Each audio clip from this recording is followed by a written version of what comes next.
Greetings, everyone.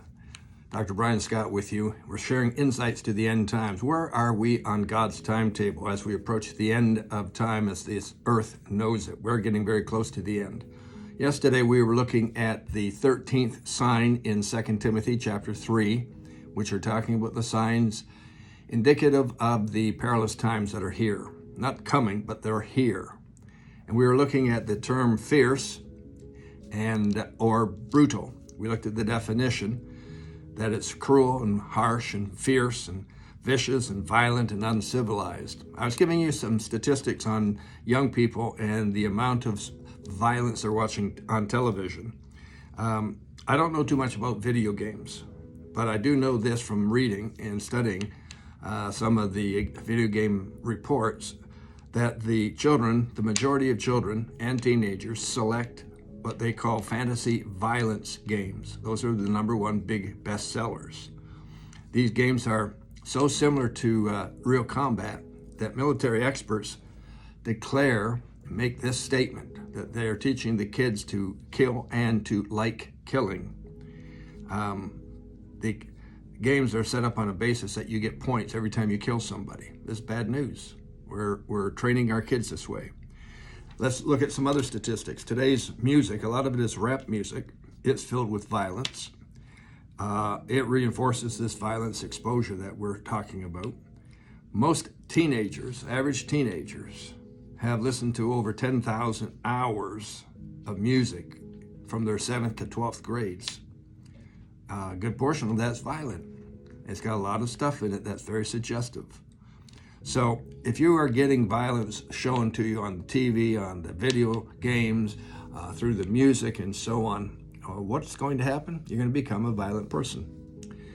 Think about Sodom and Gomorrah for just a moment. I hope you're familiar with that. That's where pornography and sexual perversion was so intense that God said, I'm going to destroy the cities of Sodom and Gomorrah.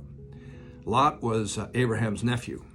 Lot and his 2 virgin daughters were the only 2 who got out of the city. Lot's wife and his 2 married daughters and son-in-laws were all killed.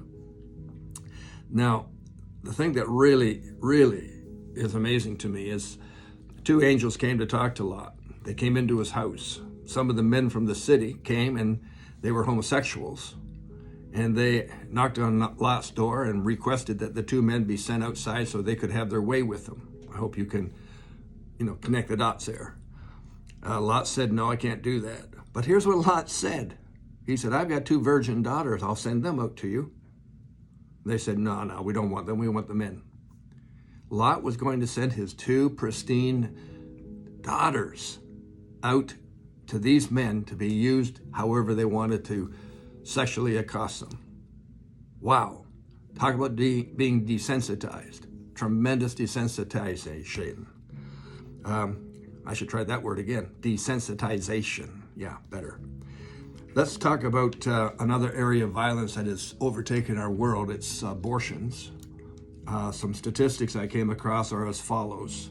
In the nation of Russia, from 1957 through 1991, when the USSR collapsed, that's a 34-year period, they have recorded over 306 million abortions. 306 million. That's almost the population of the United States.